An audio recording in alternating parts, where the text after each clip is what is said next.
तरफ से सबको आदाब। आज के इस प्रेस ब्रीफ के हवाले से मैं ये बताता चलूँ आपको कि 29 मार्च को आप सब लोगों ने पहले भी उसको काफ़ी कवरेज दी है। एक बच्ची का जो लाश मिलती है हमें खुरामा गांव, जो Lolab police station Lolab area में है और पुलिस स्टेशन लालपुरा का एरिया पड़ता है। वहाँ पे एक लकड़ी के शेड में, जिसमें हम लकड़ी स्टोर करके रखते हैं, वहाँ पे एक डेड बॉडी मिलती है। प्राइमा फेशी लगता है कि बच्ची का जो है वो गला काटा गया है और उससे उसकी डेथ हुई है। बहरहाल रात का वक्त था और उसके दूसरे दिन जब सुबह के टाइम पोस्टमार्टम करवाया गया तो एक डिस्कशंस डॉक्टर के साथ जो हुई और प्रिलिमिनरी जो पोस्टमार्टम रिपोर्ट उनके हिसाब से ये पता चलने लगा कि बच्ची का गला भी घोंटा गया है, क्योंकि उसके कुछ आर्गन्स पे जो ब्लड वो ज़्यादा था और जिससे जो डॉक्टर्स का अपना बताने का तरीका होता है, उन्होंने ये भी असेस किया कि शायद बच्ची का जो गला पहले घोंटा गया है और फिर उसको उसके जो गर्दन पे है वो छुरी चलाई गई है या कोई तेज़ नोक की जो भी चीज़ जिससे गला काटा गया है। बहरहाल इसी के चलते जो वजूहत थी, जैसे लगता था कि जहाँ डेड बॉडी पड़ी हुई है और साथ में जो सराउंडिंग्स थी, उन सारे जो मौके को देख के शक जो है वो ज़्यादा आसपास के लोगों पे ही जाने लगा। और जो जो बहरहाल तफ्तीश शुरू की गई उसमें डीएसपी जो लोलाब है सरफराज बशीर, वहाँ के चौकी ऑफिसर अजहर शकील और एसएचओ मलिक नसीर, इसके साथ साथ एडिशनल एसपी और मैं भी स्पॉट पे गए और थोड़ा इंट्रोगेशन में भी ज्वाइनिंग हुई। और कुछ सस्पेक्ट जो हमने उस पर ज़ीरोइंग की तो उनमें फैमिली ही सस्पेक्ट आने लगी, क्योंकि जब फैमिली को क्रॉस चेक किया गया कि वो किस सीक्वेंस में लड़की जो है वो रूपोश हुई थी और किस सीक्वेंस में मिली, तो उसमें ज़ीरोइंग जो हुई वो फैमिली पे ही हुई। बहरहाल जब फैमिली में भी सेपरेट इन्वेस्टिगेशन चलने लगी, इंक्वायरी चलने लगी, तो लड़की का बाप, जिसका नाम मोहम्मद इकबाल खटाना है, वो हमारा प्राइम सस्पेक्ट लेके उसमें तफ्तीश में आने लगा। और जब उसको अच्छे तरीके से जब क्रॉस क्वेश्चनिंग और बाकी तफ्तीश के जो जितने भी मवाद हमारे पास थे उनसे जब कन्फ्रंट किया गया, तो उसने कन्फेस किया कि इस छोटी बच्ची जो कि मोहम्मद इकबाल की ही बच्ची है, उसका जो मर्डर है वो उसने खुद किया है, बाप ने किया है। और उसको हमने हिरासत में भी फॉर्मली अरेस्ट किया।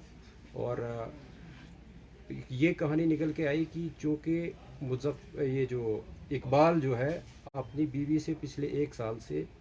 इनके बीच जो काफ़ी पर्सनल इश्यूज़ को लेके लड़ाई होती रहती थी, मैं तू भी होता रहता था, इवन फिज़िकल असाल्ट भी होता रहता था। इसी शाम को जब 29 तारीख को जब इकबाल चूँकि पेशे से एक ड्राइवर है, गाड़ी चलाता है सुमो, वो घर लगभग 4:15 बजे के करीब जब घर आया, उसके बाद अपने उसने जो शाम के लिए जैसे गांव में होता है कि लकड़ी काटी जाती या दूसरे कोई और डोमेस्टिक काम जो है वो किए। और जब 6 बजे के आसपास काम ख़त्म करके फिर अपने घर में पहुंचा तो बीवी के साथ दोबारा से उसका, क्योंकि उस सुबह भी उसका झगड़ा हुआ था और शाम को फिर से उसका काफ़ी लड़ाई हुई, आपस में बहस मुआवजा हुआ और इवन की उसकी वाइफ ने इसको स्लैप भी किया। तो इसी बीच में वो जो एंगर जो है उसका, वो अनकंट्रोल्ड एंगर जो आया, उसने चाहा कि वो अपने आप को मर्डर करता, बट वो एक नाइफ़ लेके वहाँ से निकलने की वो उसने ये बहाना किया कि मैं अपने गाड़ी का जो टायर है वो पंचर हुआ है और उसको पंक्चर को मैं ठीक करवाऊँगा। तो वो वहाँ से अपने घर से निकलता है, जिसको जाते वक्त उसके ब्रदर शौकत जिनका नाम है, इसकी वाइफ, उसके चाचा, वो सारे लोग उसको देखते हैं और उसका कज़न जो है वो देखते हैं कि वो घर से निकल रहा है और छोटी बच्ची उसके पीछे चल रही है। और वो इतने में बच्ची जो है उससे कुछ पैसे 5 रुपये मांगती है तो वो उसको 10 रुपये देता है, बट वो पीछे नहीं देखता है और बच्ची उसको फॉलो करती है, जिसको काफ़ी और भी हमारे पास गवाह हैं जिन्होंने उसको बच्ची को फॉलो करते हुए देखा। और वो गाड़ी में ही बच्ची जो है इकबाल के साथ बैठ गई। इसके बाद वो हार्डन की तरफ आया और फिर उसके बाद सीवर की तरफ, खुरामा की तरफ आया। और जहाँ पे गाड़ी में ही, चूँकि उसके बाद इफ्तारी का भी वक्त था और गाड़ी उसने एक आइसोलेटेड प्लेस पे लगाई, जब देखा कि लोग जो है वो चूँकि इफ्तार के बाद रश भी कम हो जाता है, आजकल तरावी का वक्त होता है, और जो ही तरावी के लिए लोग निकल पड़े, तो उसने आ, ये सोचा कि लड़की मेरे साथ है, अगर मैंने भी अपने आप को ख़त्म करना है तो इसका क्या करूं। और वो जो आउट ऑफ रेज जो है वो पहले बच्ची का गला घोंटा, और आ, बच्ची जो है उसकी डेथ जो है उसी में हो गई। और वो अपनी सोच को बदलते हुए सोचा कि बच्ची को मैं कैसे किसी जगह ऐसी जगह रखूं कि वो उसकी डेड बॉडी जो है वो मिल जाए, और फिर मैं अपने आप को भी ख़त्म करूं। बट जब वो वहाँ पे डेड बॉडी को अपनी गोद में उठा के अपनी गाड़ी एक रोड के साइड पे लगाता है, और वो इस शेड पे जहाँ पे आखिर में डेड बॉडी मिली है वहाँ पे रखता है। वहाँ पे चूँकि इसने पहले ही अपने आप को ख़त्म करने के लिए एक चाकू जो है अपने घर से लिया था, और उससे फिर अपने इस जो जुर्म को वो दूसरा रुख देने के लिए, ताकि इसका शक जो है दूसरे लोगों पे भी जाए, और वहाँ पे शेड में जो है वो अब इस बच्ची की डेड बॉडी को रख के उसके बाद इसका गला काटता है। और जिस मिकदार में अदरवाइज़ एक ज़िंदा आदमी का ब्लड निकलना चाहिए उतना नहीं उससे निकलता, वो हमने मौके पे भी देखा है।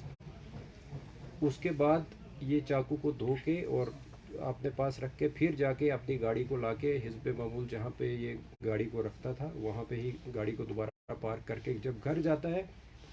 उसके बाद ही घर वाले इसको पूछना शुरू होते हैं कि बच्ची आपके साथ गई थी और बच्ची कहाँ पे है। तो वो ये बहाना बोलता है कि बच्ची मेरे साथ नहीं थी। अलबत्ता चूँकि 3-4 लोग जो मैंने पहले भी जिक्र किया कि जिन्होंने उसके फॉलो करते हुए देखा था बच्ची को,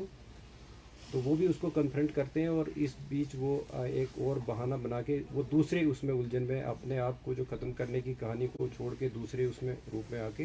और बच्ची को ढूंढने के गर्ज से या उसको एक और दूसरी रूपोश वाली जो भी मोड़ देने के गर्ज से वो थाना में पहुंचता है, और वहाँ पे अपनी रिपोर्ट जो है वो दर्ज करवाता है कि मेरी बच्ची गायब है। लेकिन जिस बीच वो रिपोर्ट करने के लिए आ रहा होता है उसी बीच जब उसके घर वाले या दूसरे मोहल्ले वाले बच्ची को ढूंढ रहे होते हैं, मस्जिद से भी अनाउंसमेंट की जाती है, और उसकी वाइफ को ये बच्ची इस शेड में स्पॉट होती है डेड हालात में। तो वहाँ से फिर बच्ची को बरामद करके वो फिर से जो मैंने पहले शुरुआत में की कि बच्ची को किस तरीके से फिर उसका पोस्टमार्टम किया गया और बाकी जो सारी कार्रवाई मुकम्मल की गई। अभी तक की तफ्तीश में सिर्फ मोहम्मद इकबाल ही एक वाहिद सस्पेक्ट जो वाहिद मुलजिम जो है वो सामने उभर के आया, ट्रांसपायर हुआ है इन्वेस्टिगेशन में, और उसी को गिरफ़्तार भी किया गया है। जिस चाकू से उसने बच्ची का गला काटा था वो भी उसने फिर किचन में एक और